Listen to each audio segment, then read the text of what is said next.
मेरी और आपकी सैलरी एक महीने के लिए नहीं आती तो हम परेशान हो जाते कि हमारा खर्चा कैसे चलेगा।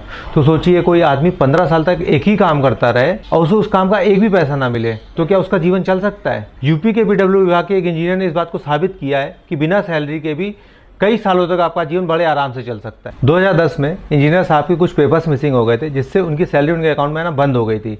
लेकिन साहब की ऊपरी कमाई इतनी ज़्यादा थी कि उन्हें इस बात का पता ही नहीं चला, और पता भी चला होगा तो उन्हें कोई फ़र्क नहीं पड़ा, क्योंकि 2010 से लेकर 2015 तक इंजीनियर साहब काम करते रहे, उन्हें प्रमोशन पे प्रमोशन मिलते रहे, वो इंजीनियर से सुपर इंजीनियर हो गए, सीनियर इंजीनियर हो गए। लेकिन उन्हें इस बात का पता ही नहीं चला कि उनके अकाउंट में उनकी सैलरी आ ही नहीं रही है। सैलरी ना आने की बात उन्हें 2025 में पता चली जब वो रिटायर होने वाले थे। रिटायरमेंट से एक महीना पहले उन्होंने पेंशन के पेपर फाइल करना शुरू किया तो उन्होंने देखा कि उनके अकाउंट में 2010 से लेकर 2025 के बीच में सैलरी ही नहीं आई है। इस बात का पता चलते ही इंजीनियर साहब के पैरों के नीचे से ज़मीन खिसक गई। आजकल इंजीनियर साहब सरकार से पेंशन के साथ साथ पिछले 15 सालों 2010 से लेकर 2025 तक की सैलरी भी एक साथ मांग रहे हैं। पेंशन का लेवल कि एक साधारण से इंजीनियर को 15 साल तक उसकी सैलरी नहीं मिलती है और उस सैलरी की याद भी नहीं करता, क्योंकि उसकी ऊपरी कमाई इतनी थी कि उसके सारे खर्चे चलते रहे।